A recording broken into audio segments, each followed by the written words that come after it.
Chapter 5. The good news was that D.W. suddenly stopped singing. The bad news was that she stopped because she had bumped into her mother. "Slow down, sweetie. We can't afford to put a traffic light in here." Mrs. Reed gave D.W. a quick kiss. Her hands were full of papers. What a day! If I had 2 heads and 4 hands, I'd still be behind. Mrs. Reed was an accountant. She always got a little frazzled at tax time.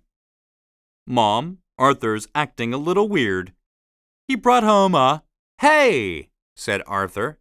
"That's none of your—" "Hush, Arthur," said his mother.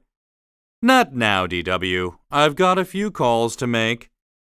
She put her papers down on the counter. "Arthur, what is this?" Arthur cringed.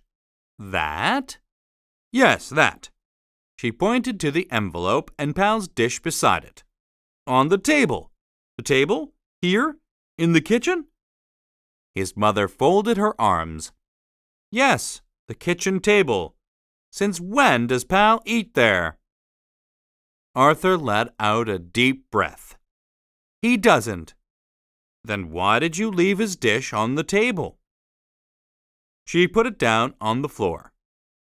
"Honestly, Arthur, I expect you to be more careful." While Arthur fidgeted, Mrs. Reed picked up the phone and dialed a number. She left a message with the secretary. "That's my 3rd try this afternoon. That man is just impossible to reach." She glanced at Arthur. "Is everything all right? You look a little pale." "Of course," said Arthur. "I was just thinking about, setting the table for dinner."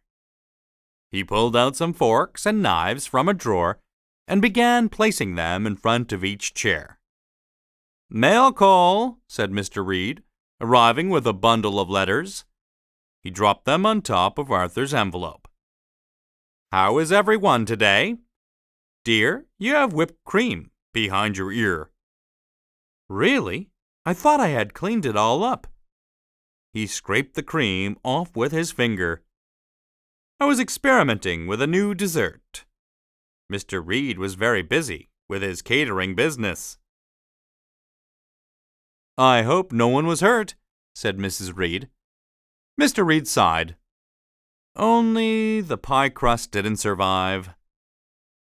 The phone rang. "I'll get it," said Mrs. Reed. She picked up the mail and the envelope as she answered the phone. "Hello? Oh, hi, Leah." She started to look through the mail. One letter went into the wastebasket. No, I'm not disappointed you called. I was just expecting to hear from Herb." She put a bill aside for later. "I needed some paperwork from him." She flipped through a magazine. "Yes, I know. It's all due Monday." Arthur watched his mother with an increasing sense of doom. He edged his way to the door. His mother had reached Mr. Hanny's envelope.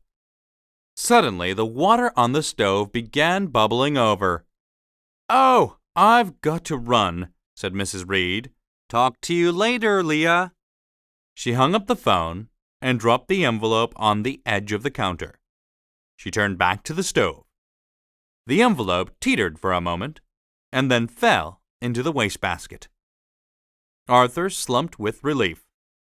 He was innocent. He hadn't put the envelope in the trash. Some other hand had guided it there. It was fate. It was destiny. It was meant to be.